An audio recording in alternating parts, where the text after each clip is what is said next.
Hi అండి, welcome to my channel. ఈరోజు మన వీడియోలో వచ్చేసి రాగి మురుకులండి. క్రిస్పీగా గుల్లగా చాలా బాగుంటాయి. ఒకసారి మీరు కూడా ఇంట్లో ట్రై చేయండి. ఈ దీపావళి పండగకి టేస్టీగా చేసుకొని తినండి, చాలా బాగుంటాయి. ఒకసారి ప్రాసెస్ చూద్దాము. రాగి పిండి అండి 1 కప్పు తీసుకోవాలి. శనగపిండి అండి 1 కప్పు తీసుకోవాలి. బియ్యం పిండి 1 కప్పు తీసుకోవాలి. 3 ఈక్వల్గా తీసుకొని వేసుకోవాలి, ఒక గిన్నెలో వేసుకోవాలి. ఇప్పుడు 1 టేబుల్ స్పూన్ నువ్వులు తీసుకోవాలి. ఇప్పుడు 1 టీ స్పూను వాము తీసుకోవాలి. వాము తీసుకొని ఇలా అరచేతిలో వేసుకొని ఇలా నలుపుకుంటూ వేసుకోవాలి. చూసారు కదా, నేను ఎలా వేసుకుంటున్నానో అలా వేసుకోవాలి. అప్పుడే మనకు వాము ఫ్లేవర్ బాగా తెలుస్తుంది. ఇప్పుడు కారం వేసుకోవాలి. 1 టీ స్పూన్ కారం వేసుకోవాలి. టేస్ట్ తగ్గట్టు సాల్ట్ వేసుకోవాలి. వీటన్నిటిని బాగా కలుపుకోవాలి. బాగా కలుపుకోవాలండి. మొత్తాన్ని బాగా మిక్స్ చేసుకొని బటర్ తీసుకోవాలి. వెన్న మనం ఇంట్లో తయారు చేసుకున్న వెన్న కానీ వేసుకోవచ్చండి. ఇట్లా వేడి చేసుకొని కరిగించుకొని వేసుకోవాలి.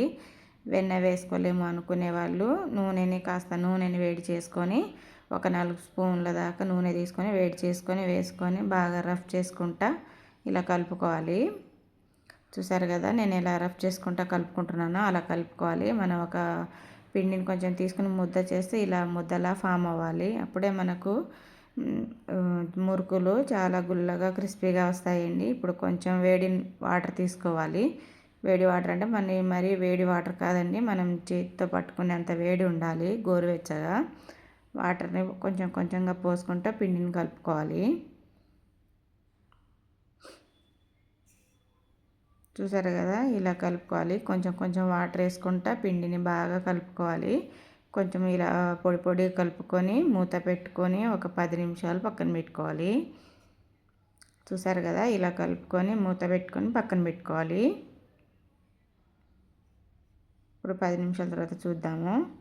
పిండి కొంచెం నాని ఉంటుంది కదా, ఇప్పుడు పిండిని కొంచెం వాటర్ చిలకరించుకుంటా పిండిని బాగా మెత్తగా మృదువుగా కలుపుకోవాలి. చూసారు కదా, ఇలా మెత్తగా మృదువుగా ఒక 2-3 నిమిషాలు బాగా కలుపుకోవాలి. చూసారు కదా, ఇలా మెత్తగా ఉండాలండి పిండి. ఇలా ఇప్పుడు పిండిని పక్కన పెట్టుకుందాం. పక్కన పెట్టుకొని ఇప్పుడు తడి క్లాత్ తీసుకోవాలి. ఒక ప్లేట్లో ఇట్లా ఒక తడి క్లాత్ తీసుకొని వేసుకోవాలి. మీరు కర్చీఫ్ అన్న వేసుకోండి. నేను కర్చీఫ్ వేసుకున్నాను. ఒక పెద్ద ప్లేట్ తీసుకొని ఇప్పుడు జంతికల గొట్టం తీసుకోవాలి. మనకు ఏ షేప్ కావాలంటే ఆ షేప్లో చేసుకోవచ్చు. నేనైతే ఇక్కడ చక్రాలు తీసుకుంటున్నానండి. కొంచెంగా పిండి తీసుకొని మురుకుల గొట్టంలో వేసుకొని మనం మురుకులు ఒత్తుకోవాలి.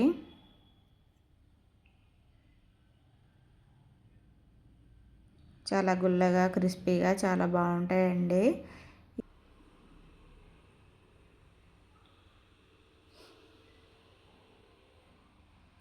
చూస్తున్నారు కదా, నేను ఎలా వేసుకుంటున్నానో అలా వేసుకోవాలి. మీకు ఏ షేప్ కావాలంటే ఆ షేప్ వేసుకోవాలి.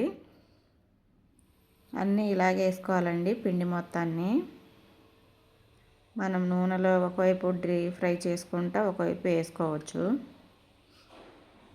చూసారు కదా, మనకు పిండి నూనెలో ఎంతవరకు పడుతుందో అంతవరకు చేసుకోవాలి. చేతితో వేసుకునే వాళ్ళు ఇలా ఈజీగా వేసుకోవచ్చండి. చూసారు కదా, ఇలా ఈజీగా చేసుకోవచ్చు. మళ్ళీ ఒకసారి చూపిస్తున్నాను చూడండి, చాలా బాగుంటాయి.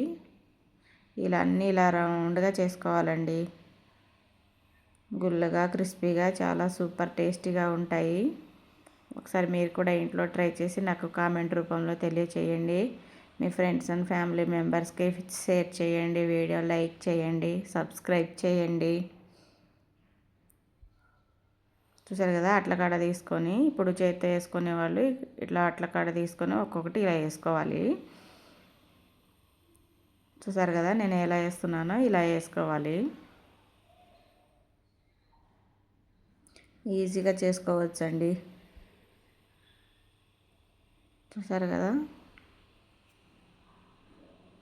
అన్నీ ఇలాగే చేసుకోవాలి. మనకు ఆయిల్లో ఎలా వేగుతుందని తెలుస్తుందంటే మనకి ఇట్లా నూనెలో వేసేటప్పుడు బుడగలు ఉంటాయి కదా, ఈ బుడగలన్నీ తగ్గిపోవాలండి. అప్పుడే మనకు వేగినట్టు తెలుస్తుంది.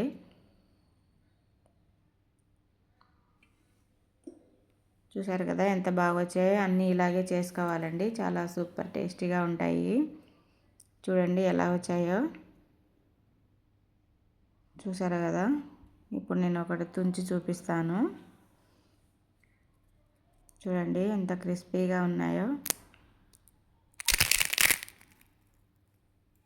సూపర్గా ఉంటాయండి, చాలా క్రిస్పీగా ఉంటాయి. ఒకసారి మీరు కూడా ట్రై చేయండి. సబ్స్క్రైబ్ చేయండి, లైక్ చేయండి, షేర్ చేయండి, కామెంట్ చేయండి. మరొక మంచి రెసిపీతో మీ ముందుకు వస్తాను. బాయ్ అండి. Thank you.